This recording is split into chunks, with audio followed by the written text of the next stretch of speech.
Assalamualaikum warahmatullahi wabarakatuh.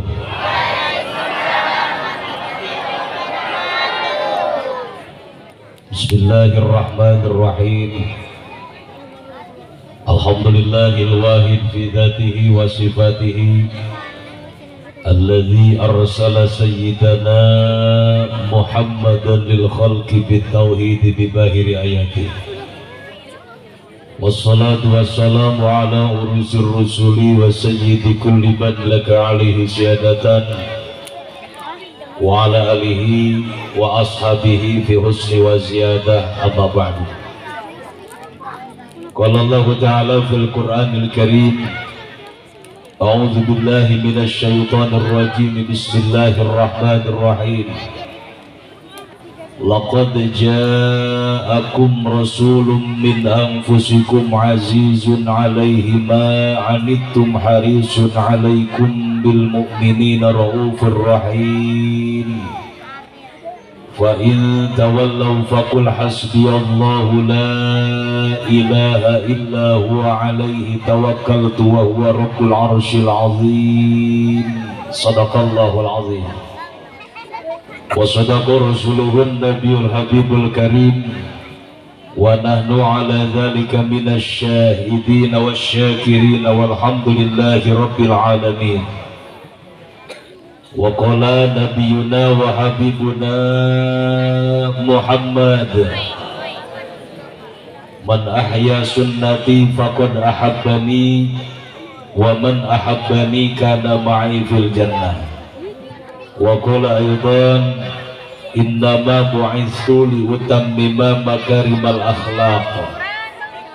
Wa qala sayati zamanun ala ummati la yabqa minal islami illa ismu wa la yabqa minal qur'ani illa rasmu wa masajiduhum 'amiratun wa hiya kharabun minal huda wa ulama'uhum syarru man tahda adimis sama min 'indihim takhrujul fitanu wa fihim ta'ud. Al-mukarramun wal muhtaramun, yang mulia yang sama-sama kita hormati dan Allah muliakan, segenap para alimul ulama, para kiai, para ajengan, tokoh agama, para kesepuhan, pimpinan-pimpinan pondok pesantren, pimpinan-pimpinan majelis taklim, ketua DKM Masjid Al-Hakim Al-Karim, beserta seluruh jajaran para panitia penyelenggara peringatan Maulid Nabi kita Nabi besar Muhammad, dan seluruh lapisan masyarakat beserta para donatur yang telah menyisihkan sebagian hartanya diinfakkan untuk membantu terlaksananya acara pengajian di malam ini.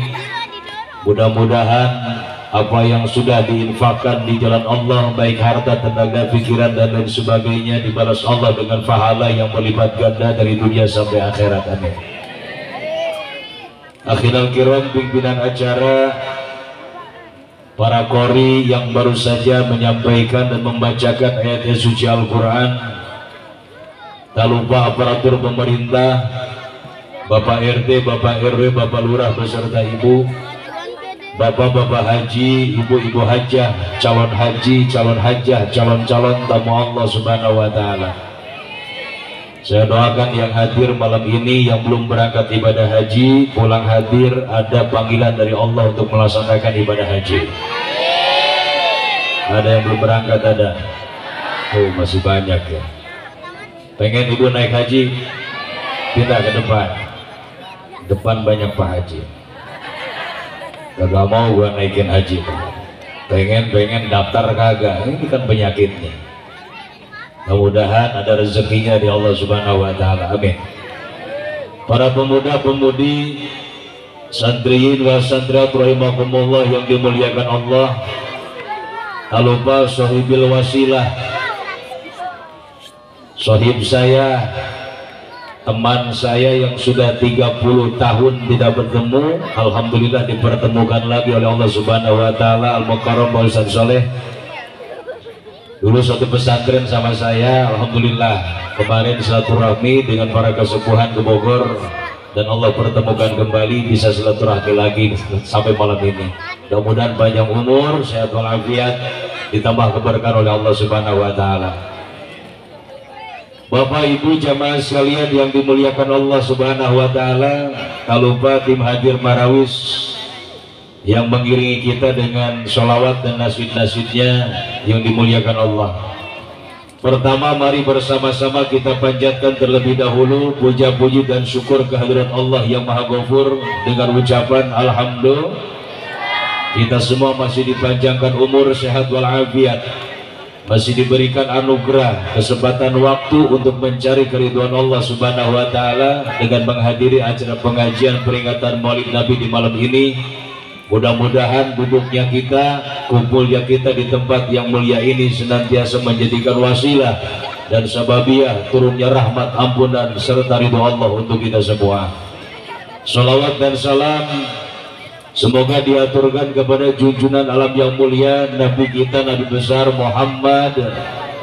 Tak lupa kepada para keluarga, para sahabat, dan kita semua sebagai umatnya. Mudah-mudahan mendapatkan syafaatul uzma, pertolongan yang agung dari baginda Rasul nanti di yaumil kiamah.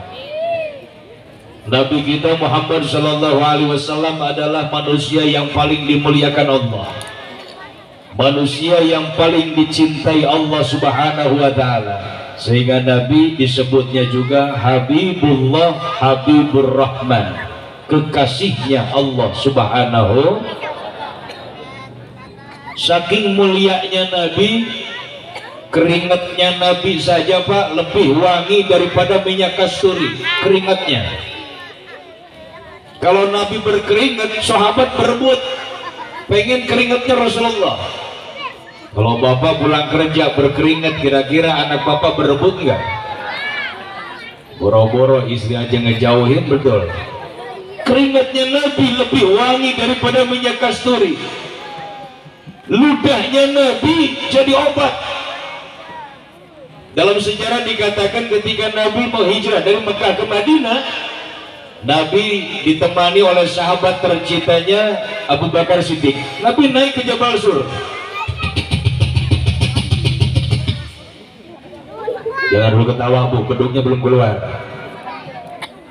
Nabi naik ke Jabal Sur, datang ke atas. Di atas ada sebuah gua. Nabi mau masuk, dialingin dulu sama Bakar Siddiq. Kata Bakar Siddiq, sebentar ya Rasulullah, mohon izin saya masuk duluan, mau saya sterilkan dulu, mau saya bersihkan dulu. Oh iya silahkan, kata Nabi. Abu Bakar masuk, dibersihkan karena gelap. Ternyata tangan Abu Bakar disengat kalajengking. Saat itu langsung merah tangannya, bengkak besar. Karena saking cintanya dengan Rasulullah, saking mahabbahnya dengan Nabi, tidak mau merepotkan Nabi, Abu Bakar keluar dari goa, diumpetin tangan yang kena sengatan kalajengking. Kagak mau dilihatin sama Rasulullah, saking tidak mau merepotkannya Nabi. Akhirnya kata Bakar Siddiq, silakan ya Rasulullah, sudah saya bersihkan di dalam. Nabi lihat wajah Abu Bakar pucat. Kata Nabi, kenapa wajah kamu pucat? Kamu takut dengan orang-orang kafir yang ngejar kita? Tidak ya Rasulullah. Atau kamu khawatir karena meninggalkan keluarga? Tidak ya Rasulullah. Terus kenapa wajahmu pucat? Ini ya Rasulullah, tangan saya disengat kalajengking. Nabi ambil ludahnya sedikit, diolesin ke rokanya Abu Bakar Siddiq, langsung sembuh. Racunnya hilang, kempes, sembuh langsung tangan Abu Bakar Siddiq. Ludahnya Nabi jadi obat. Ludah kita Pak jadi apa? Mulianya Rasulullah Nabi kita Muhammad sallallahu alaihi wasallam. Seluruh anbiya mursalin sudah mendapatkan kemuliaan dari Allah. Bahkan Nabi Adam alaihissalam di kitab disebut Abul Bashar, bapaknya seluruh manusia, yang pertama diciptakan oleh Allah Subhanahu wa taala. Setelah Nabi Adam diciptakan Allah, langsung ditempatkan di alam surga oleh Allah Subhanahu wa taala. Kurang bagaimana mulianya Nabi Adam, tapi tidak semulia Nabi kita Muhammad sallallahu alaihi. Bahkan kalau kita di kitab Fawaidul Mu'in kita lihat Nabi Adam itu Pak usianya hampir 1000 tahun, 937 tahun. Tinggi badan Nabi Adam Bu 63 hasta. Kalau dimeterin di zaman sekarang kira-kira 30 meter. Kalau ibu bapak pengen tahu 30 meter, no, tiang listrik pinggir jalan itu 10 meter Pak. Berarti Nabi Adam 3 lipat tiang listrik tingginya. Lebar dadanya 12 meter. Ibu-ibu bilang di belakang, anunya segede apa ya? Nggak tahu saya. Tingginya 30 meter, lebar badan 12 meter.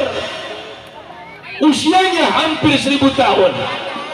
Masya Allah. Tapi ketika mau dinikahkan dengan Siti Hawa, Nabi Adam nanya, Neng, mas kawinnya pengen apa?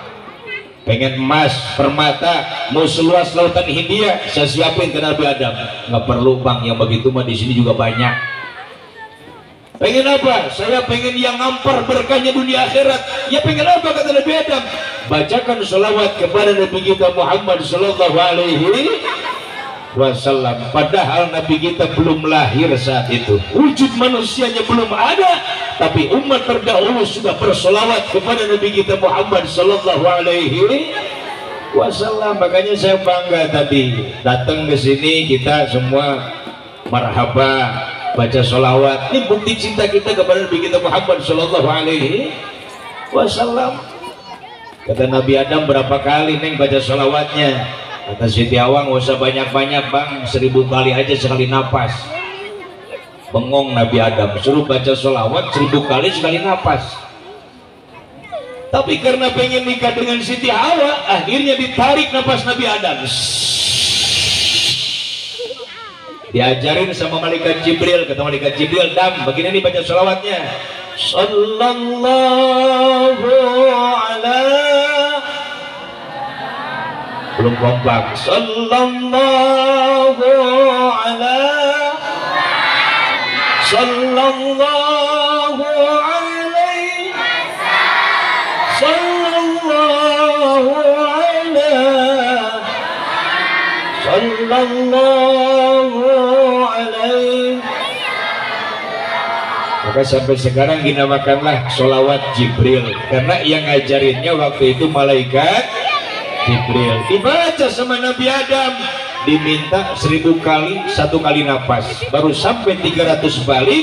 Nabi Adam napasnya kagak kuat Pak. Akhirnya Bu, sisanya yang 700 dibayar, dicicil sampai lunas. Makanya sampai sekarang mas kawin boleh ngutang.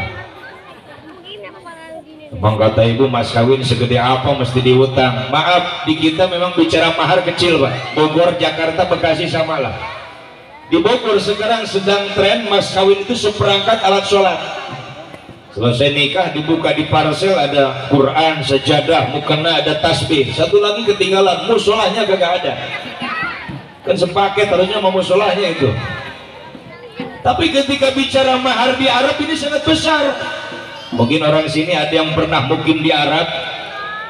Bagaimana mahar di sana? Anak perempuan ketika lahir, dari sejak lahir itu biaya hidupnya akan dihitung oleh orang tuanya Bu. Ini nanti akan dibulatkan dijadikan mahar. Ibu ngelahirin anaknya perempuan, disesar, dioperasi, habis biaya 20 juta, tulis di kwitansi 20 juta, simpan didokumentasikan. Anak masuk SD, masuk madrasah, sampai perguruan tinggi, sampai jadi sarjana, ibu dan bapak habis biaya 1 miliar, tulis 1 miliar. Bekas main, jajan, beli pakaian, jalan-jalan dan lain sebagainya, dihitung-hitung usia 20 tahun habis 2 miliar. Datang anak muda mau ngelamar anak bapak, minimal maharnya mas kawinnya 2 miliar. Kebayang kalau umur 50 tahun baru dapat jodoh, berarti harus siap-siap maharnya 5 miliar. Makanya kalau di Arab perempuan makin tua makin mahal. Beda sama di kita mah makin tua makin peot, bukan murah. Gak ada perempuan murah.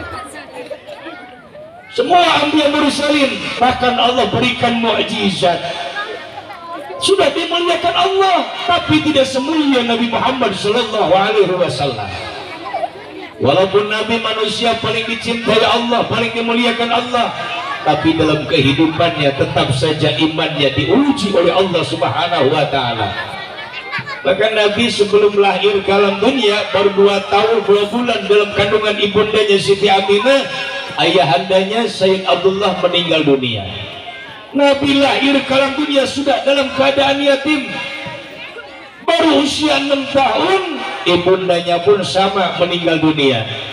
Akhirnya di usia 6 tahun Rasulullah sudah menjadi yatim piatu, tidak punya ayah, tidak punya ibu. Lalu siapa yang ngurus Nabi? Ada kakeknya, Sayyid Abdul Muthalib.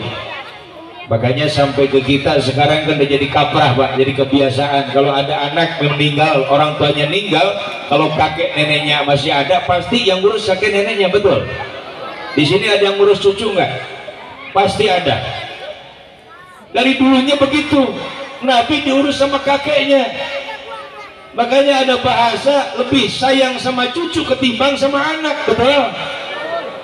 Itu mah punya makanan disimpan baik dari kemarin, buat siapa sih mak? Buat cucu.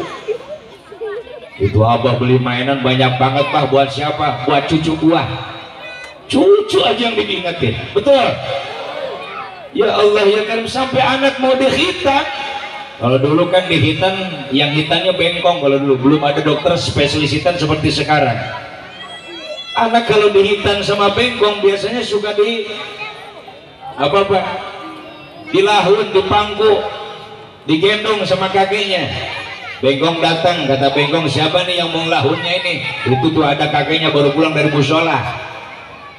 Maklum aki-aki dulu banyak lupa, pulang dari musola, kolor nyangkut di kastep tempat wudhu, gak dipakai lagi, pulang pakai sarung doang.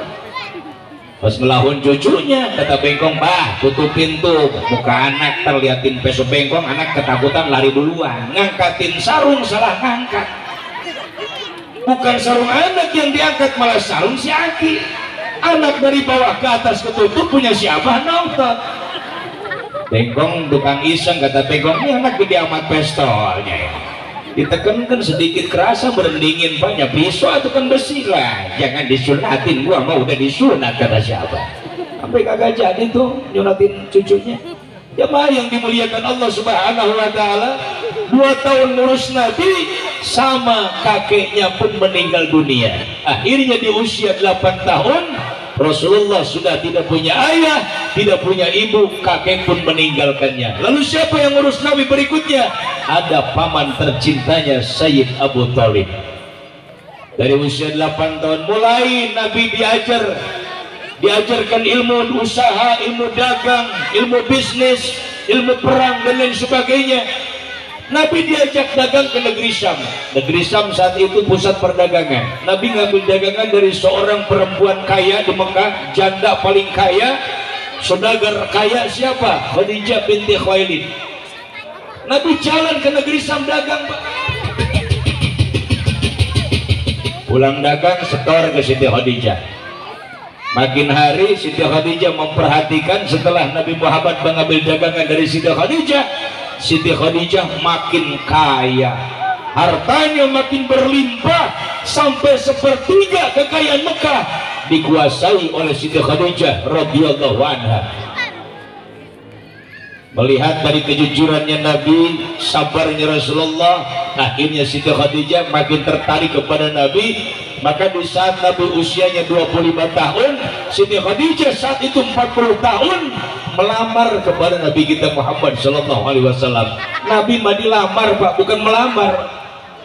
Kalau kita sekarang kan laki-laki yang melamar perempuan, betul Pak? Kalau Nabi dilamar sama perempuan, sama Siti Khadijah, diterima oleh Nabi? Iya, diterima. Dan ternyata di bawah bimbingan Rasulullah, akhlak Siti Khadijah sangat mulia sampai mendapatkan gelar Ummul Mukminin, ibunya seluruh orang-orang yang beriman kepada Allah Subhanahu. Mana akhlak Siti Khadijah? Ini buat ibu-ibu dulu deh Pak, maaf saya dulu ibu-ibu, biar nanti ada bekal buat pulang. Amin. Akhlak Siti Khadijah, satu, at-ta'atu li amri, perempuan istri yang paling patuh dan taat kepada perintah suami. Kalau kata suami diam, diam. Kata suami berangkat, berangkat. Itu akhlak Siti Khadijah. Kalau ibu bisa seperti itu, insya Allah nanti di akhirat akan dimasukkan ke surga Allah ikut dengan Siti Khadijah. Amin. Insya Allah di sini mas saroleha. Amin ya robbal. Kadang-kadang kan masih ada yang kebalik pak. Jangankan disuruh kemana-mana sama suami, dipanggil aja susah banget menyamperinnya. Alasannya kagok lagi nyapu, kagok lagi masak, kagok lagi nyuci. Nanti masuk surganya juga kagok. Mah iya, mah iya, ini iya nyamperin kagak. Ada nggak di sini begitu? Ibu dipanggil suami mau lagi nyuci, lagi nyapu, lagi gosok, tunda dulu kerjaannya. Semperin lagi ibu, bawa air segelas, takutnya suami pengen minum, ibu mau bolak-balik ke dapur. Paling suami ibu nanya, mah, kan bapak nggak minta air, kok mama bawa air sih? Kata ibu, gimana pak? Mama kan suka ngaji. Kata Pak Kiai, kalau mama nyuguhin air segelas sama bapak, mama dapat pahala sama dengan melaksanakan sholat sunnah 200 rakaat. Gede nggak bu pahalanya? Alhamdulillah. Kata Sigma di belakang, mama udah tua pengen 2000 rakaat mau dibawa sama emernya. Itu mau disiram suaminya. Patuh dan taat kepada perintah suami selagi perintah suami tidak melanggar aturan Allah dan Rasulnya. Betul. Satu. Yang kedua, istri yang solehah seperti Siti Khadijah, dawamul haya min zaujiha, istri yang bisa mempertahankan sifat malu di hadapan suami sampai akhir hayatnya. Jadi sopan santun kepada suami, malu kepada suami bukan hanya waktu pengantin baru. Ini mau waktu baru pengantin mah iya lewat depan suami sampai ke suster ngeson. Nunduk bang, maaf ya numpang lewat. Sekarang mas suami lagi belonjor depan pintu pedang halangin, ibu mau lewat boro-boro maaf gajlang di langkah. Kadang-kadang kurang Bogor apa di Koreaan cokor atau cokor. Ada nggak yang begitu? Alhamdulillah ini dalik. Saya bangga pak lihat ibu-ibu lagi hadir ngaji berdandan rapi busana muslimah. Alhamdulillah. Lagi kondangan gaya, lagi jalan-jalan semua perhiasan dipakai. Lebah depan suaminya, masya Allah kebalik 180 derajat. Lagi kondangan kayak bidadari depan suami kayak kunti. Udungan lepas, rambut udah kayak jerami dicakarin ayam. Udah jepit sebelah hijau sebelah merah. Roknya udah kotor banget. Butang yang satu putus, yang satu sambung peniti. Naudzubillah min. Suami pulang kerja lihat istri dari kejauhan langsung baca ayat kursi, Allahu la ilaha illallahul qayyum. Dikiranya malah hampir depannya pas deketin lah bini ini. Mah yang bener atuh dandan teh malu sama tetangga tadi bilangnya kagak punya baju. Emang kenapa bang? Itu kutang putus sebelah. Jawabnya bisa banget bang, jangan lihat kutangnya, yang penting rasanya aku astagfirullahaladzim. Suami kagak ngomong-ngomong rasa. Ini yang kedua, akhlak Siti Khadijah bisa mempertahankan sifat malu di hadapan Rasulullah sampai akhir hayatnya. Bukan hanya waktu pengantin baru, sampai akhir hayat. Dalam sejarah dikatakan ketika Siti Khadijah akan meninggal dunia, padahal Siti Khadijah seorang saudagar kaya, wanita paling kaya di Mekah, tapi ketika akan meninggal dunia akan datang sakaratul mautnya, baju yang terakhir dipakai Siti Khadijah sudah ada 80 tambalan. 80 tambalan pak, sobek tambah lagi, sobek tambah lagi, sobek tambah lagi. Kemana harta Siti Khadijah? Habis diinfakkan di jalan Allah untuk mensiarkan agama Allah Subhanahu wa ta'ala. Makanya Nabi sampaikan, mana kosomalun bin sodakotin, tidak akan berkurang harta yang kita sodakohkan. Nah itu kan habis harta Siti Khadijah, habis menurut pandangan kita manusia, tapi di hadapan Allah pahalanya dilipat gandakan, tidak akan pernah habis, bahkan dia berkiamat di akhirat dilipat gandakan oleh Allah Subhanahu wa ta'ala.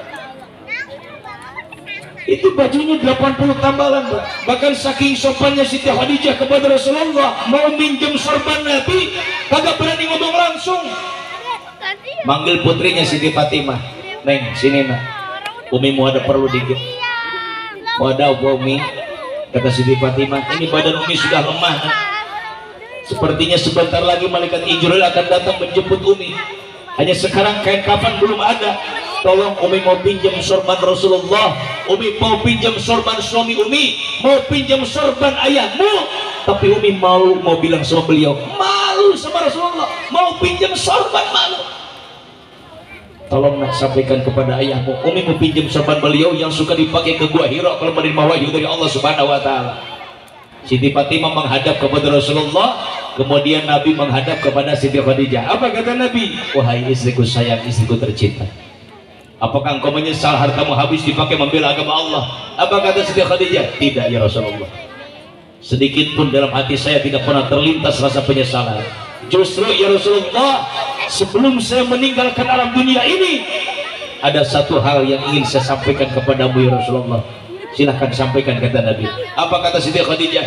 Ya Rasulullah, seandainya hari ini aku dimatikan Allah, hari ini aku dikuburkan, sementara besok lusa aku akan berjalan lagi, berkeliling berdakwah Islam ke pelosok-pelosok daerah, kemana-mana mensiarkan agama Allah, sementara saya sudah ada di dalam kubur, tidak bisa membantu lagi dengan harta saya. Tolong ya Rasulullah, kalau satu saat engkau melewati satu sungai, di sana tidak ada jembatan, gali kuburan saya ya Rasulullah, ambil tulang belulang saya, pakai untuk jembatanmu ya Rasulullah. Saking ingin hidup dan matinya dipakai untuk membela agama Allah Subhanahu. Makanya di kita kan alhamdulillah di masjid sama DKM dikasih kesempatan, dibikinkan apa, keropak. Ikan yang biasa sodako mau udah enteng aja, udah bawa uang langsung masukin dan gak pernah diomong-omong lagi. Ini yang kagak biasa kan susah Pak, betul. Ini aja nih yang udah biasa. Kalau udah biasa pakai kudungan ibu, mau panas mau gimana mau gerak, tenang aja, kelihatannya duduknya juga cakep-cakep, betul. Yang kagak biasa pakai kudungan Pak, hadir ngaji sebentar gerah udah. Duduknya kagak tenang, usah isen gusar geser calisen kalau pura-pura kayak kelas pulang duluan. Sampai rumah, pintu rumah belum dibuka, kudungan udah pada lepas duluan, gerah. Lempar-lemparin ke kastok. Gak tahu habis lemparin kudungan ada RT namu, assalamualaikum, lihat di jendela, hihi ada Pak RT. Pegang pala kagak pakai kudungan, mau nyamperin RT malu, ambil kudungan di kastok sambil jalan, PPD banget, kagak lihat dulu, kagak tahu kudungan licin lepas, yang keambil sampai suaminya. Langsung dipakai pas bukain pintu, RT sambil nunduk ketawa terus tuh Pak RT. Ngapain sih RT datang-datang ketawa mulu? Itu lihatin di kaca, pas lihat ke kaca, innalillahi, itu sempak suaminya yang ada di kepala. Naudzubillah ini dari jamaah yang dimuliakan Allah Subhanahu wa taala, kadang-kadang keropak lewat. Di tangan kagak ada matanya Bu, tapi giliran mau sedekah tahuan Pak. Di kantong ada uang 3 lembar, 100.000, 50.000, sama yang 1.000, ada keropak di depan. Ini dipilihin dulu. Wah keras nih, 100.000 kegedean nah ini lepek 50.000, nah ini paling kusut nih 1.000. Kagak dilihat dulu, ambil masukin keropak, keropak lewat, lihat ke kantong yang 100.000 yang kagak ada. Orang udah bubar ngaji, udah nyampe pada masing-masing ke rumahnya. Ini yang satu duduk depan pintu masjid, kata DKM, ngapain Pak pulang-pulang duduk mulu di situ? Salah masukin duit, itu keren lagi. Astagfirullahaladzim. Padahal kalau ikhlas, biarpun sedikit, biarpun kecil, akan besar pahalanya. Amin. Apalagi kalau besar ikhlas nih, kadang-kadang kan orang ada yang pura-pura ikhlas Pak. Pak, ini mau renov musola, ini berapa ini kumpulannya? Kata DKM 100.000 per kakak seminggu, jadi sebulan 400.000. Saya lagi ada rezeki nih Pak, tuh seminggu itu 1 juta, 4 minggu 4 juta, dah lepengin dah 5 juta. Tapi maaf ya Pak ya, nanti kalau hari Jumat diumumin di masjid, ini uang yang 5 juta jangan dibilangin dari saya. Saya pengen ikhlas, saya pengen karena Allah, kagak mau ketemu sama orang lain, kagak mau ria. Bagus nggak kalau begitu? Kata DKM, nanti gimana ngumuminnya, saya takut jadi fitnah, ini uang 5 juta kan gede. Bilang aja Pak, dari hamba Allah yang rumahnya pinggir jalan, 3 lantai, catnya warna hitam hijau kuning, ada mobil Alphard berjejer 2. Bilang ya karena Allah, pengen ikhlas nggak mau ria, tapi cirinya semua disebutin, habis lagi pahalanya. Naudzubillah min dzalik. Jamaah yang dimuliakan Allah Subhanahu wa taala, itu yang kedua. mempertahankan sifat malu di hadapan suami sampai akhir hayat. Makanya kata Nabi apa di akhir perbincangan dengan Siti Khadijah, jangan khawatir sayang, walaupun sekarang kain kafan belum ada, ini janji Allah, in tansurullaha yansurkum. Siapa orang yang menolong agama Allah, hidupnya akan ditolong dunia akhirat oleh Allah Subhanahu wa taala. Sekarang malaikat Jibril sedang membawakan kain kafan dari surga spesial khusus untukmu wahai istriku tercinta. Ini janji Allah. Dihabiskan hartanya di jalan Allah, sebelum meninggalnya sudah dikasih kabar gembira, kain kafannya saja dari sorga, sudah pasti isinya juga akan langsung dimasukkan ke dalam sorga.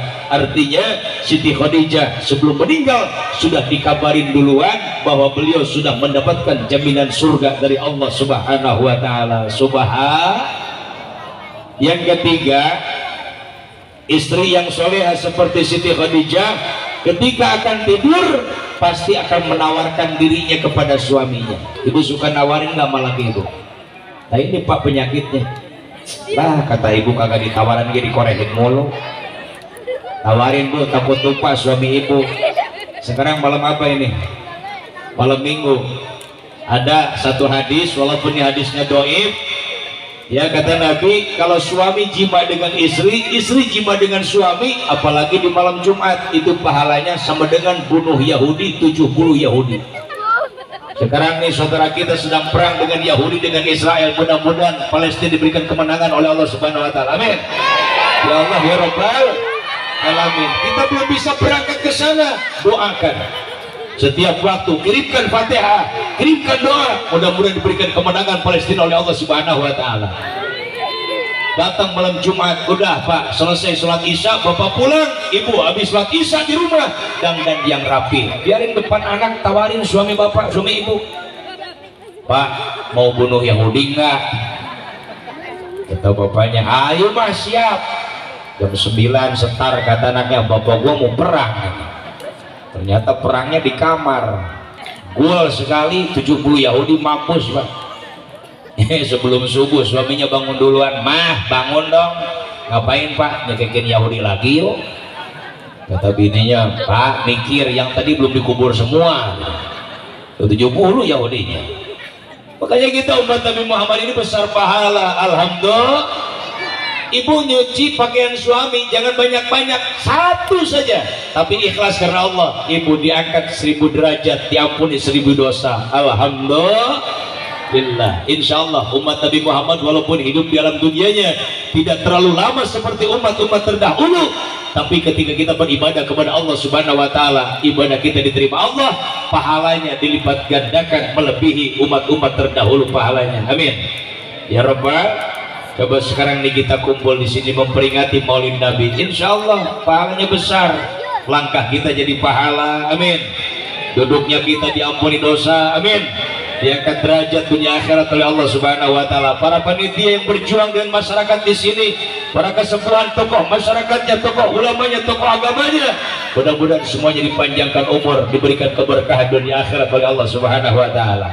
Terutama kita ingin diaku menjadi umat Nabi Muhammad dari dunia sampai akhirat, nanti di akhirat di hari kiamat mendapatkan pertolongan dari baginda kita Nabi Muhammad sallallahu alaihi. Amin ya Allah ya Rabbal. Jemaah yang dimuliakan Allah. Lalu Nabi satu saat mulai naik ke Jabal Nur. Kalau tadi Jabal Sur Bu, sekarang Jabal Nur. Nabi naik ke atas. Di atas sama ada gua, namanya gua Hira. Nabi nyendiri di sana, datang malaikat Jibril alaihi. Malaikat Jibril datang langsung Pak ngomong ke Nabi begini, Iqra ya Muhammad, Iqra ya Muhammad, Iqra ya Muhammad. Baca oleh Muhammad, baca oleh Muhammad, baca oleh Muhammad. Malaikat Jibril tidak ngasih tulisan apa-apa, baca. Nabi bengong. Nabi balik nanya, kata Nabi, ma ana biqori ya Jibril, apa yang harus saya baca wahai Jibril? Baru malaikat Jibril jawab, Iqra bismi rabbikal ladzi khalaqal insana min Iqra wa rabbukal alladzi 'allama bil 'allamal insana ma lam Alhamdulillah Pak Bu, ternyata anak-anak kita sudah hafal juz 30. Alhamdulillah. Itu kan surah Al-Alaq ayat 1 sampai 5. Anak kita hafal semua ini juz 30. Di kita kan rata-rata yang dihafalin kuliah sama kulhu. Pokoknya di Bogor disebutnya surat langganan. Zuhur asar kuliah kulhu, maghrib isya kuliah kulhu, subuh masih kuliah sama kulhu. Sampai imam keluar dari masjid, anak muda iseng, kata yang satu, dari mana Pak kuliah? Kata yang satu, mau kemana Pak kulhu? Itu imam dibilangin Pak kuliah Pak kulhu, sampai merah mukanya. Kagak lama berangkat ibadah haji tuh imam. Ini anak muda yang bisa jadi makmum seling tanya, ini kira-kira imam kita pulang ibadah haji ganti nggak ya suratnya? Kata yang satu, enggak, masih kuliah kulhu. Dia makan mau ibadah haji, bukan mau ngapalin Quran. Yang satu kagak mau kalah, ganti. Udah pakai jubah, pakai sorban, pakai peci haji, masa masih kuliah kulhu? Dasar anak muda iseng, ada taruhan lo 50.000, dibikin taruhan imam. Imam pulang ibadah haji, ngimamin lagi.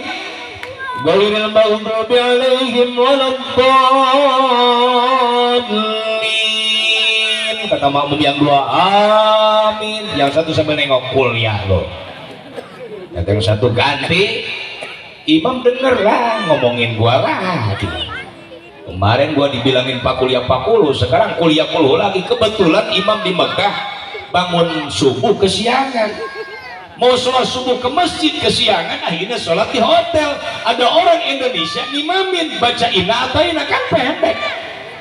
Kata imam, gua belum tahu dia gua punya hafalan baru. Kata imam, gua ganti nih, bismillahirrahmanirrahim, inna a'tainakal kautsar. Kata yang satu, gua menang, sini lu 50.000. Kata yang satu, belum beres perjanjiannya sampai beres, dengerin dulu. Fasholli lirabbika wanhar, inna a'tainakal kautsar. Inna sa'nya lupa, kagak ketemu. Balik lagi, fasholli lirabbika wanhar, inna a'tainakal kautsar. Kata belakang, muter nih, muter. Fasholli inna, fasholli inna. Yang belakang kesal nepasin, inna lillahi wa inna ilaihi raji'un. Sampai paeh dibaca akhirnya. Ya mari yang dimuliakan Allah Subhanahu wa taala, mari ajarkan Quran kepada anak-anak kita. Insya kita ini banyak pahala. Makanya yang Nabi khawatirkan, setelah Nabi mendapatkan wahyu dari Allah, Nabi syiar Islam, Nabi dakwah Islam, setelah Nabi berhasil mensiarkan agama Allah, apa kata Nabi? Sayati zamanun ala ummati la yabqa minal islami ila ismuh. Akan datang satu masa kepada umatku di mana yang pertama Islamnya hanya tinggal namanya saja. Umat Islamnya mayoritas, namanya nama Islam, tapi sudah banyak yang tidak melaksanakan syariat Islam, perintah Islam. Naudzubillah min. Contoh kecil, maaf ibu bapak yang dimuliakan Allah. Sekarang di Bogor lagi tren yang namanya mengulang tahunkan anak dengan tiup lilin. Saya tanya ibu bapak, mengulang tahunkan anak dengan tiup lilin ini ajaran Islam atau bukan? Semua 90-100% menjawab bukan, karena kita tahu ini bukan perintah Islam, betul. Tapi kenapa umat Islam masih banyak yang melakukan hal seperti ini? Kadang kita melihatnya miris, aneh saja, ngitung umur pakai lilin, Pak. Anak umur 10 tahun beliin bolu 1, simpen di atas meja, tancepin lilin 10, tiupin atu-atu. Itu ibunya seneng banget sambil kepok-kepok tangannya, panjang umurnya, panjang umurnya. Bapaknya pulang dari sawah bangun cakul, lihat ada kue di atas meja, potong kuenya, potong kuenya. Untuk bang dicangkul tuh kue. Umur 50 tahun, lilinnya 50. Nini loba laga umur 80 tahun pengen ulang tahun.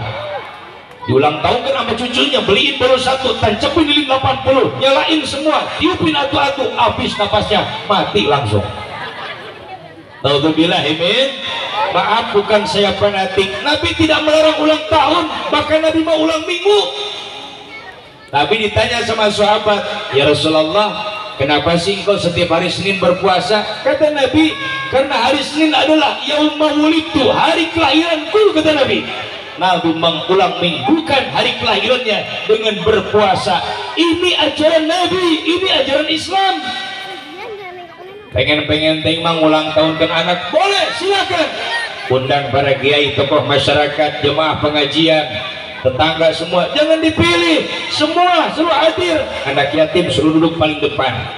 Kalau dipimpin sama kiai kan tawasul dulu, baca sholawat dulu, baca Quran dulu, ditutup dengan doa, diaminkan sama anak yatim, doanya dikabul Allah. Anak yang diulang tahun kan panjang umur, berkah dunia akhirat, amin ya Allah ya Rabbal. Bukankah perintah Islam ini lebih manfaat, lebih berguna buat dunia akhirat kita? Betul.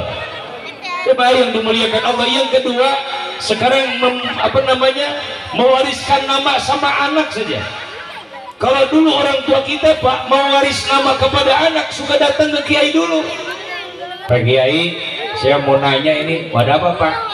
Saya mau warisin nama nih sama anak saya.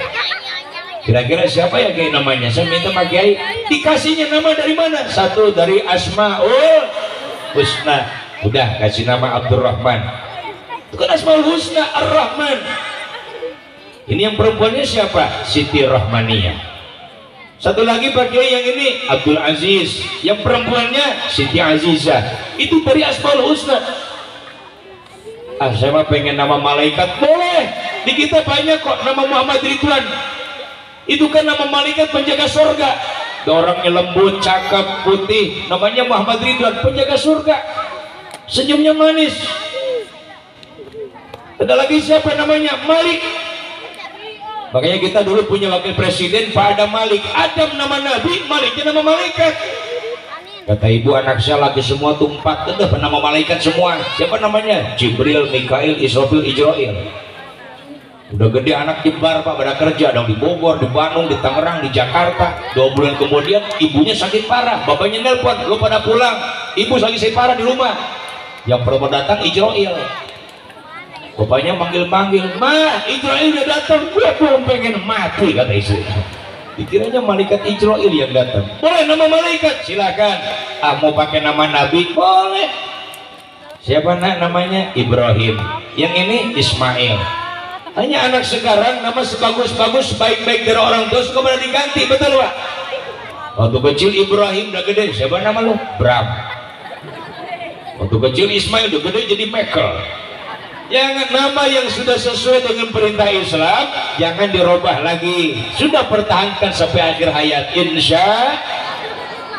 Pengen pakai nama bahasa Arab, boleh. Cuma kalau mau pakai bahasa Arab tanya dulu sama guru kita. Bahasa Arab itu bahasanya orang Arab, kita orang Indonesia bahasanya bahasa Indonesia. Di kita banyak yang pakai nama bahasa Arab. Siapa guru kita? Kiai Hasanuddin. Hasan itu bagus, din itu agama. Itu bahasa Arab, arti bahasa Indonesianya baik. Makanya tanya. Ini mau ngasih nama sama anak, aduh anaknya perempuan, kagak nanya dulu, pakai bahasa Arab. Siapa namanya Bu? Siti Migropa. Kagak nanyain Migropa artinya apa, udah gede baru nanya. Kiai emang Migropa apa artinya? Gayung. Masa punya anak Siti Gayung? Ini kan manfaatnya ngaji, bertanya sama ulama, ngaji sama kiai, kurang Sunda naros kanu ngartos. Kenapa? Sholat ada ilmunya, puasa ada ilmunya, baca Quran ada ilmunya, betul? Tuh tadi korek kita sudah berumur seperti itu karena punya ilmunya, suaranya masih lantang, napasnya panjang, bacaan Qurannya fasihat, subhan. Sampai diundang ke Bogor aja sering itu duet di Bogor. Kenapa? Karena punya ilmunya. Coba manggil Kori dari Bogor jauh-jauh datang ke sini ngajinya begini. Bismillahirrahmanirrahim. Alhamdulillahirobbilalamin. Ar-Rahmanir-Rahim Maliki Yaumiddin. Masih begitu. Panitia kata panitia udah suruh turun. Makanya ada ilmunya dulu, betul. Kita mau berangkat ke masjid saja, di masjid kan sudah kedengar ada beduk, betul. Sebelum terdengar azan ada pukul beduk dulu.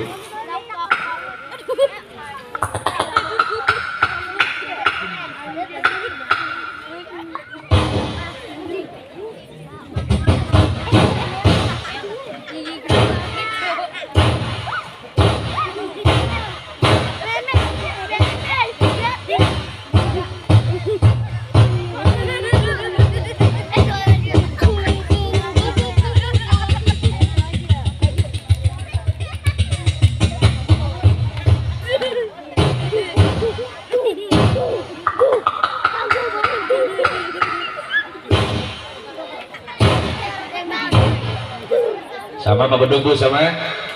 Saya minta khusus ibu-ibu biar meriah tepuk tangannya, khusus ibu-ibu. Terima kasih ibu-ibu. Percis anak TK. Suruh keprok. Kita bapak-bapak untung gak ikutan keprokan.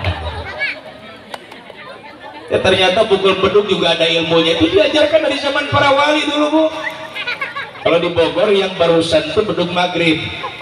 Kalau subuh awalnya panjang, ujungnya 2 kali. Kalau duhur, asar, isya itu isyarat jumlah rakaat sholat 4 kali tabuhan sedikit.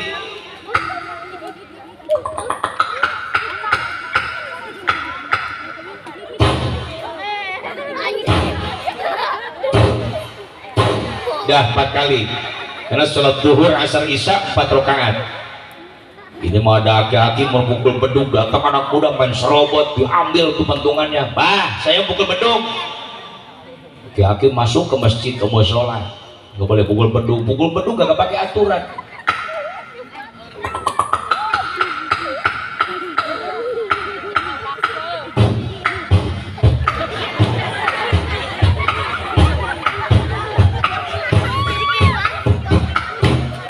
Ibu keluar semua loh, orang gila gelulang subuh-subuh. Dibilanginnya orang gila. Laki-laki gak boleh pukul beduk, masuk ke musola, nyalain speaker mau adzan, baru pegang mic, direbut lagi micnya. Saya adzan ki, udah duduk aki-aki mah. Duduk aki-aki di pojok. Pas adzan, Allahu Akbar, Allahu Akbar, Akbar, Allahu Akbar.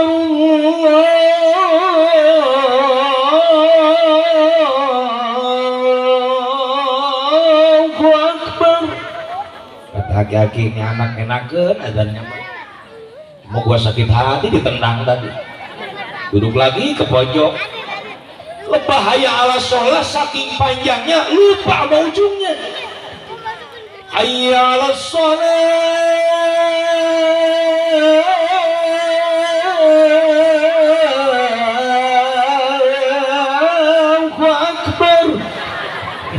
Aki-aki dari duduk sampai bangun lah, ya Allahu Akbar ini. Ternyata kewalat sama aki-aki.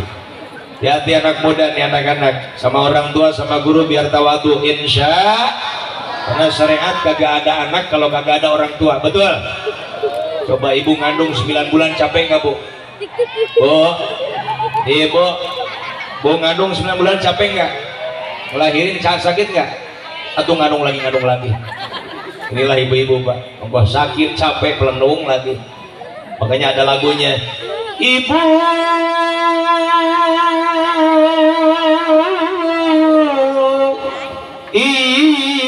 kaulah wanita yang derajatmu 3 tingkat dibanding kau mengandung, melahirkan, menyusui, mengandung lagi, melahirkan lagi, mengandung lagi, melahirkan lagi. Berapa anaknya?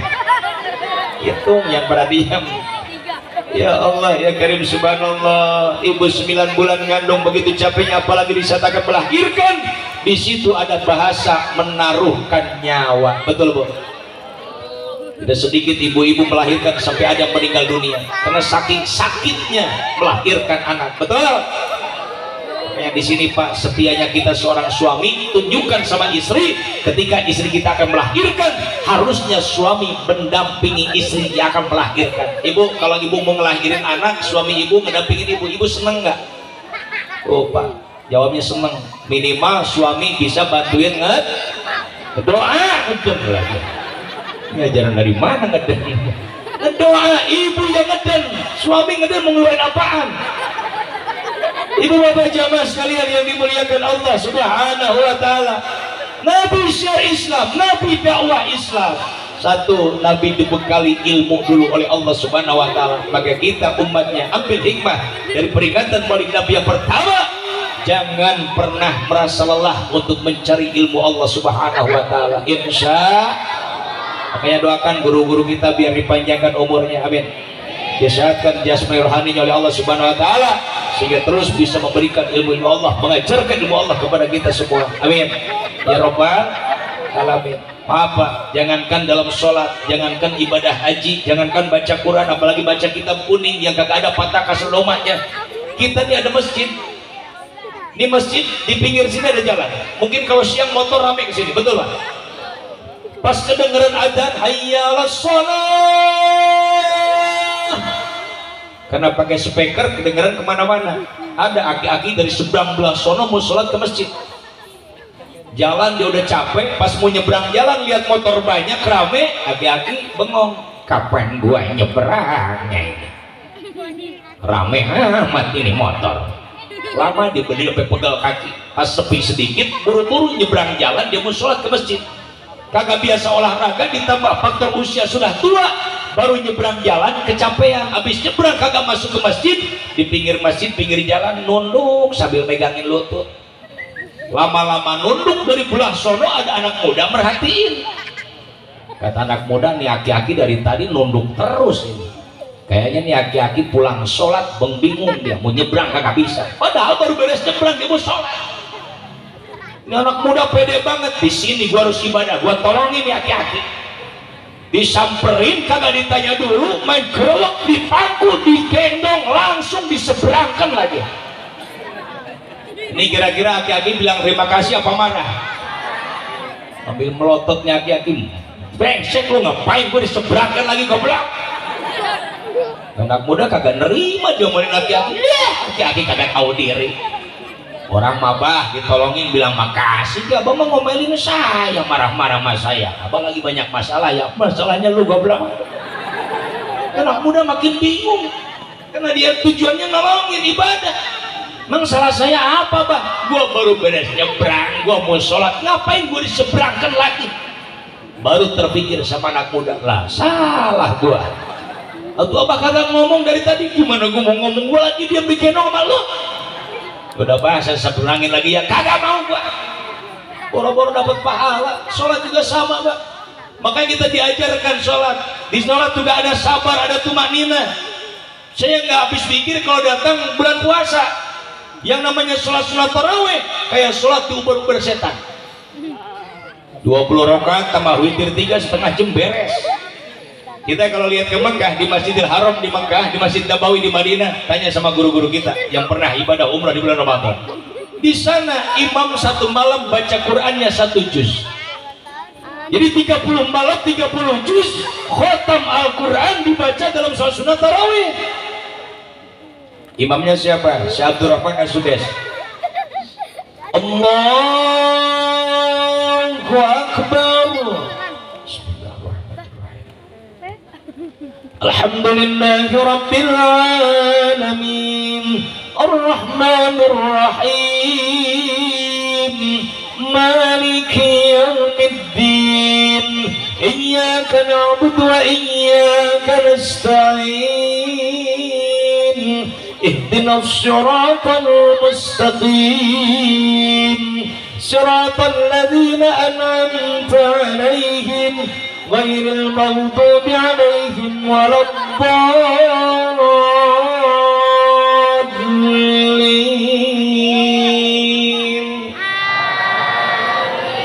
Kurang lebih begitu Bu, itu Fatihahnya, itu tarawih. Satu malam 1 juz. Jam 9 baru mulai, selesai setengah 1, jam 1 baru bubar. Coba di masjid kita di sini kali-kali tarawih sampai jam 1 malam Pak. Viral di media sosial. Di Kampung Sawah tarawih tahun 2024 sampai jam 1 malam. Ternyata imam selesai ngimamin, dia ke belakang nengok tinggal karpet doang. Makmumnya nggak ada tatu aja. Habis. Tadi kita jangankan terawih sampai jam 1 malam, ada imam tua di kita jadi belakang pada komplain, lah tua, lama nih urusannya. Orang nggak sabar kan begitu Pak, betul? Orang kalau sabar mau ngimamin yang muda, yang tua udah ikut sampai selesai, insya. Bahkan di Masjidil Haram, di Masjid Nabawi, imam selesai mengkhotamkan Al-Quran di malam 30, imam ruku, Allahu Akbar, i'tidal, baca doa khotmil Qurannya setengah jam, setengah 2 baru pulang, jam 2 sampai ke hotel tidur, jam 3 sudah bangun lagi, siap-siap berjamaah sholat subuh. 1 malam tidurnya hanya 1 jam. Makanya adzan subuh di Masjidil Haram, di Masjid Nabawi, as-sholahnya panjang, naumnya pendek. As-sholatu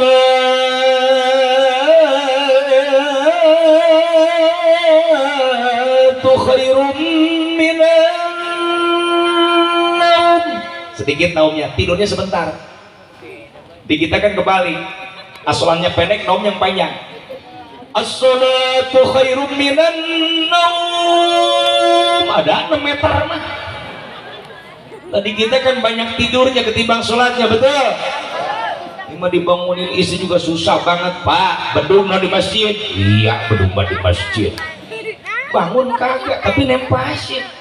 Ibu habis wudhu lihat suami si ngorok juga. Pak, udah mulai sholatnya ketinggalan, gerak. Besok juga masih ada.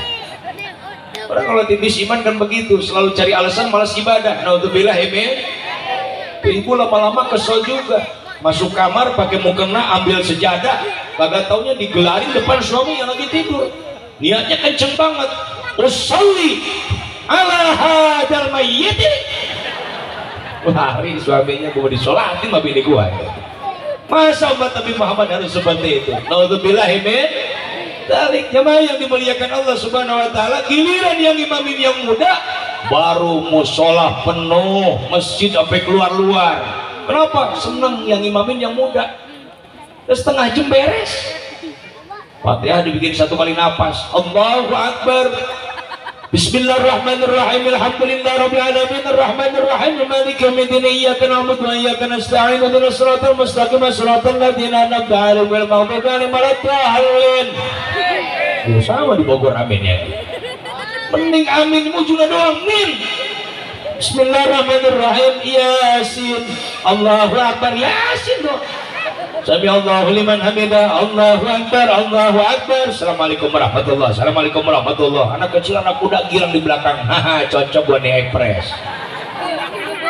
Anak muda cocok, hati-hati di belakang repot. Nggak, udah sujud lagi, sujud lagi. Belum serokat aja. Nenek-nenek penyok mukenanya sampai muter-muter di belakang. Kaki udah basah, bajunya mah keringetan, mudah-mudah. Imam ngobar-ngobar, imam bakal kekejar. Dapat 10 rakaat, pingsan, jengkal, gotong anak muda, masukin ke dalam bedung. Baru terawih kaki lah, gelap banget, ini mati lampu apa ya? Nggak tahu di dalam bedung. Ini akibat tidak sabar. Makanya kata Nabi, as-sabru awalul ibadah. Sabar itu awalnya ibadah. Dasarnya ilmu, artinya barengi dengan sabar. Nih ngaji kalau nggak sabar udah bubar dari tadi, betul? Rumah tangga kalau nggak sabar acak-acakan, Pak. Thalabul ilmi nggak sabar acak-acakan. Apalagi yang namanya bisnis, kalau nggak sabar pasti tidak akan mendapatkan hasil yang maksimal. Tapi dengan sabar, buktinya apa? Rasulullah manusia paling sabar sampai hari ini. Nabi kita tidak ada, tidak pernah bertemu kita dengan Rasulullah, tidak pernah menatap wajah Nabi. Tapi umatnya semakin hari semakin banyak dan tidak akan habis sampai yaumil kiamah. Walaupun imannya makin hari makin merosot, makin hari makin melemah, makin menipis. Kemudian Allah kuatkan iman Islam kita sampai kita nanti masuk ke akhirat. Amin. Ya Allah ya Rabbal alamin. Nabi sabar, Pak. Nabi mah dakwah, dihina, dicaci maki, didolimi, dilempari kotoran unta, dilempari batu. Masya Allah. Nabi berangkat ke masjid, datang ke jalan, diludahin wajahnya. Pertanyaannya, apakah Nabi marah? Tidak, justru Nabi mengucapkan alhamdulillah. Coba nih kita, udah pada cakep, cantik begini mau hadir ngaji, datang ke jalan, muka diludahin tetangga, kira-kira bilang alhamdulillah apa haram jadah, Bang? Bukan haram jadah lagi, setelah gua bandingin kena mukanya katanya. Nabi ajarkan sabar, mendidik anak sekarang kalau tidak sabar, kayak pegang ayam, Pak. Lihat ayam, pegang palanya mundur, pegang buntutnya maju, ayam. Anak sekarang beda dengan kita dulu. Kalau kita dulu takut sama orang tua, betul. Kalau sekarang kan anak bagaimana? Makanya sikap kita harus bagaimana menghadapi zaman seperti ini. Usahakan orang tua harus menjadi uswatun hasanah, contoh yang baik untuk anak-anak kita. Ibu, siapa yang tanya? Ibu suka cium tangan nggak sama laki ibu? Alhamdulillah 3 orang yang jawab. Ibu cium tangan sama suami itu pahala dari Allah sama dengan mencium Hajar Aswad. Alhamdulillah. Apalagi kalau tangan suaminya hitam mirip Hajar Aswad. Apa sih susahnya cium tangan mas suami? Suami pulang kerja, ibu berangkat kemana-mana, udah cium tangan dulu. Insya Allah walaupun belum berangkat ibadah haji, belum berangkat umroh, sudah dapat pahala mencium hajar aswad. Amin. Beres cium tangan ibu, cium tangan ke suami depan anak. Insya Allah anak akan mencontoh akhlak kita. Mau kemana-mana anak cium tangan sama mamanya sama papanya. Insya Allah. Sekarang kan banyak orang tua yang cuma jadi calon. Ke anak mah nyuruh ngaji, ibunya nonton TV, bapaknya malah ngopi sambil makan kue roti. Betul? Ke anak mah marah, sholat, anak lari ke masjid, pas mau sholat dia dari barisan depan ke belakang, bapaknya kagak ada. Anak bukan sholat, balik lagi, datang ke rumah bapaknya lagi diam, duduk di kursi nonton TV, kata bapaknya, lu cepet amat atau pulang lagi? Bapaknya kagak sholat. Emang kagak malu dibalikin kayak begitu sama anak? Yang baik mungkin seperti ini, ada anak bertanya pada ayahnya sebelum tidur, Pak, sholat subuh kayak gimana sih Pak? Kata bapaknya, udah malam, dah tidur dulu, nanti subuh Bapak bangunin. Tidur sama Bapak. Sebelum subuh terdengar yang terakhir di masjid, assalatu wassalamu alaik ya imam al-mujahidin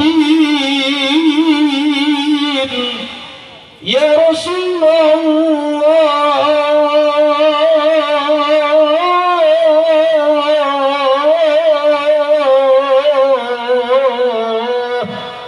Anak dibangunin, bangun, digendong sama bapak dibawa ke masjid, ajarin wudhu, pakein bajunya, sarungnya, pecinya, masuk ke masjid. Imam diri pengimbaran, bapak di belakang imam, anak di pinggir bapak. Kata imam, Allahu Akbar, bapak takbir, Allahu Akbar. Tuh anak sambil ngantuk liatin bapaknya, Allahu Akbar. Bapak ruku, i'tidal, sujud, ucapkan salam. Semua gerak sholat kita diikutin oleh anak. Bapak zikir, anak ikut zikir. Bapak ngedoa, anak ikut ngedoa. Ikut ngaminin, selesai digendong pulang, bawa pulang. Datang ke rumah, baru bapak jawab pertanyaan anak yang tadi malam. Nah, yang tadi malam kamu tanya sholat subuh, itu yang barusan kita laksanakan. Ini dakwahnya bil hal. Langsung memberikan contoh yang baik di hadapan anak, bukan cuma nyuruh.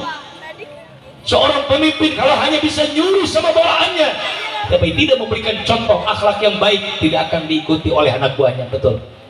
Orang tua yang cuma bisa nyuruh kepada anak, tapi dia bisa memberikan contoh yang baik kepada anak, sama. Jangan aneh kalau anak lawan sama orang tua. Pimpinan organisasi, pimpinan keluarga, pimpinan perusahaan, pimpinan apapun, sama. Yang pertama, contoh Rasulullah menjadi uswatun hasanah. Mudah-mudahan kita bisa menjadi uswatun hasanah untuk anak-anak kita. Amin. Untuk jamaah kita, untuk murid-murid kita. Amin ya Allah ya Rabbal alamin. Jaga iman Islam kita. Yang kedua, ini perintah Nabi, hati-hati. Iqra'ul Qur'ana fa innahu ya'ti yaumal qiyamati syafi'an li ashabi. Baca oleh kalian Al-Qur'an, karena Al-Quran akan memberikan syafaat pertolongannya nanti di yaumil qiyamah. Yang dikhawatirkan Nabi, la yabqa minal Qur'ani illa rasmuh. Al-Quran pun nanti hanya akan ada tinggal tulisannya saja. Qurannya ada, tulisannya ada, 30 juz ada, umat Islamnya mayoritas ada, tapi mereka jangankan mengamalkan isi dan kandungannya, jangankan menghafalkannya, jangankan mempelajari tafsirnya, membacanya saja sekarang sudah banyak yang kagak mau, sudah banyak yang malas. Betul? Hanya tangan kita ibu bapak yang dimuliakan Allah, tangan kita lebih banyak dipakai pegang Quran atau pegang HP. Nah, ini realita jawaban yang terjadi sekarang. Emang itu yang ada. Mari kita kembali dengan memperingati Maulid Nabi Muhammad SAW. Mudah-mudahan terlahir kembali apa? Semangat menjalankan ibadah kepada Allah Subhanahu. Yang ketiga, wa masajiduhum amiratun wa hiya kharabun minal huda, kata Nabi. Umat nanti akan berlomba bikin masjid gede-gede, pagreng-agreng, pembagus-bagus, pemewah-mewah, tapi isinya kharabun minal huda, kosong dari hidayah Allah. Masjidnya bagus, tapi isinya kos. Beda dengan dulu. Kalau dulu masjidnya butut, masjidnya jelek, isinya penuh. Sekarang kan masjid agreng-agreng bu. Di Bogor saja ada masjid namanya Baitul Faizin. Kalau mau wudhu nggak usah bukain keran, tangan kita simpan di atas keran, langsung keluar tuh air pakai alat sensor. Mau masuk masjid udah kayak di mall, nggak usah bukain gerinda pintu, langsung pada masjid serolok buka sendiri. Ada si abah baru mau sholat subuh, baru pertama sholat subuh di situ, pas mau masuk masjid lihat pintu langsung nyerolok ngebuka, kagak ada orang, lari lagi dia keluar. Kata anaknya, abang ngapain lari-lari? Kagak mau gue sholat di sini, masjid banyak setannya. Emang kenapa? Pintunya ngebuka sendiri. Taunya alat sensor, saking canggihnya, betul? Ayo kita yang bangun masjidnya, kita yang memakmurkan dan mengisinya. Man bana masjidan fid dunya, banallahu lahu baitan fil jannah. Orang yang ketika hidup dalam dunia pernah membangunkan masjid Allah, di akhirat akan dibangunkan istana di surga Allah Subhanahu wa taala. Yang terakhir, yang keempat, wa ulama'uhum syarru man tahta adimis sama min indihim takhrujul fitanu wa fihim ta'ud. Akibat umat Islam sudah tidak lagi peduli dengan perintah Islam, syariat Islam sudah dikesampingkan, Al-Quran sudah tidak dipelajari dan dibaca diamalkan lagi, masjid-masjid pada kosong ditinggalkan. Ulama-ulama yang lahir saat itu yang ada adalah cetakan orang-orang bodoh, bukan orang-orang yang paham tentang agama, bukan orang-orang yang belajar darinya tentang agama, tapi mereka berani mengaku menjadi ulama padahal bukan orang yang belajar agama. Bahkan sekarang jangankan mengaku menjadi ulama, ngaku jadi nabi saja sudah pada berani. Betul? Mungkin sebelum ditutup, ibu bapak masih ingat dulu diberitakan ramai di Bogor pernah ada orang tapak di Gunung Salak ngaku jadi nabi. Pernah ada ke Pak beritanya ke sini? Itu kan sampai ribuan orang pengikutnya ngaku mendapat wahyu, Pak. Ternyata setelah diinterogasi oleh MUI Pusat, diinterogasi oleh kepolisian, bukan dapat wahyu. Waktu dia tapak di Gunung Salak, tengah malam kedinginan pengen ngopi, yang bawain kopinya Pak Wahyu namanya. Jadi wahyunya itu kopi. Makanya apa? Min indihim takhrujul fitan. Yang diajarkan fitnah dan kesesatan, yang diajarkan bukan ilmu Allah. Wa fihim ta'ud. Dan fitnah itu Allah kembalikan kepada mereka. Akhirnya divonis oleh kejaksaan bahwa ajarannya sesat dan menyesatkan, dipenjara 5 tahun. Kagak lama selesai, ada orang ngaku jadi nabi, pesawat Sukhoi buatan Rusia nyungsep di Gunung Salak, 42 orang meninggal, habis badannya berkeping-keping ikut dengan kepingan pesawat Sukhoi. Padahal itu pesawat super canggih buatan Rusia, Pak. Bisa menampung manusia, bisa manuver di udara seperti pesawat perang. Tapi datang ke atas Gunung Salak, hancur berkeping-keping. Datang berita ke Rusia, pesawat Sukhoi buatan Rusia nabrak Gunung Salak. Vladimir Putin baca beritanya dibalikin dari belakang, Salak gunung. Telepon ke PSBY, PSBY kenapa nggak bilang-bilang kalau di Bogor ada salak segede gunung? Salah baca beritanya. Ibu baca yang dimuliakan Allah Subhanahu wa taala. Mungkin itu saja yang bisa saya sampaikan kesimpulannya dengan memperingati dilahirkannya baginda kita Muhammad SAW. Mudah-mudahan kita mohonkan kepada Allah, Allah tumbuhkan kembali semangat kita menjalankan ibadah kepada Allah, pelaksanaan perintah Islam. Al-Quran mari kita baca kembali, kita buka kembali, kita pelajari kembali, kita hafalkan kembali. Insya Allah makin banyak kita baca Quran akan makin banyak pahala nanti di akhirat. Masjid yang kita bangun, kita yang harus ngisi, kita yang harus makmurkan, kita yang harus ramaikan, supaya di masjid nanti jadi jembatan untuk menuju surganya Allah Subhanahu wa taala. Doakan guru-guru kita yang masih ada sekarang biar panjang umurnya, sehat jasmani rohaninya, kita sebagai jamaah dan muridnya mudah-mudahan diberikan keberkahan oleh Allah dunia akhirat. Amin ya Allah ya Rabbal. Itu saja, kurang lebihnya mohon maaf yang seluas-luasnya. Terima kasih atas segala perhatiannya. Hadanallahu wa iyyakum ajma'in. Bila taufiq wal hidayah wala minkum. Assalamualaikum warahmatullahi wabarakatuh.